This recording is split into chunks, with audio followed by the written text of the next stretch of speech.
नेहमीच्या त्याच भाज्या खाऊन कंटाळा आला असेल तर झणझणीत आणि चमचमीत असा आज आपण व्हेज किमा बनवणार आहोत. नमस्कार, मी सुवर्णा गायकर. चार चौघी किचनमध्ये स्वागत. त्यासाठी इथे 1 वाटी सोयाबीन घेतलेलं आहे. हे गरम पाण्यात आपण 10 ते 15 मिनिटांसाठी भिजवून घेणार आहोत.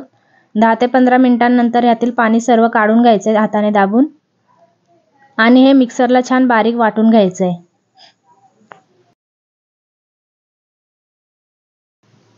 मिक्सरला मस्त असं बारीक करून घेतलेलं आहे.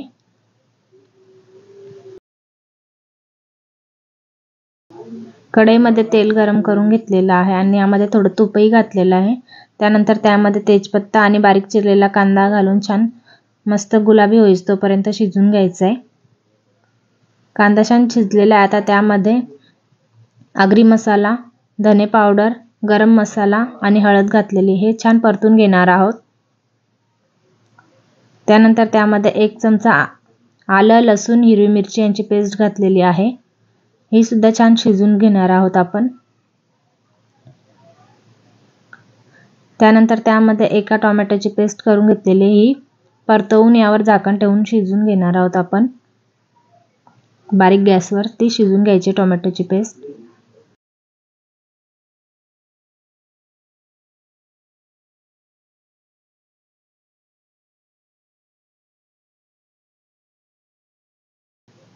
टोमॅटोची पेस्ट आपली छान शिजलेली आहे. तुम्ही पाहू शकता मस्त असं तेल सुटलेलं आहे कढईने. आता यामध्ये आपण बारीक करून घेतलेला सोयाबीन घालून मस्त असं परतून घेणार आहोत. साधारण 1 ते 1.5 मिनिटं परतलेलं आहे.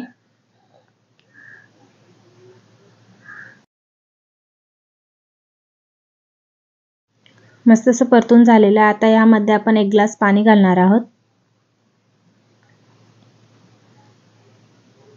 आणि यावर झाकण ठेवून 5 ते 6 मिनिटं शिजवून घेणार आहोत बारीक गॅसवरती.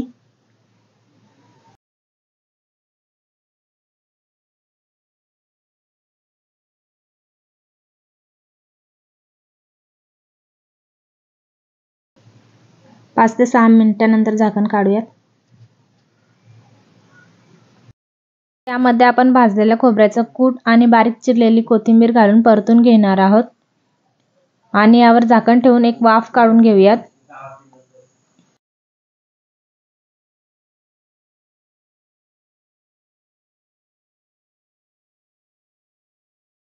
मस्त अशी वाफ काढून झालेली आहे. आपला व्हेज किमा तयार आहे. तुम्ही सुद्धा असा झणझणीत मस्त चटपटीत व्हेज किमा बनवून पहा. व्हिडिओ आवडल्यास लाईक, शेअर आणि चॅनलला सबस्क्राईब केलं नसेल सबस्क्राईब करा. धन्यवाद.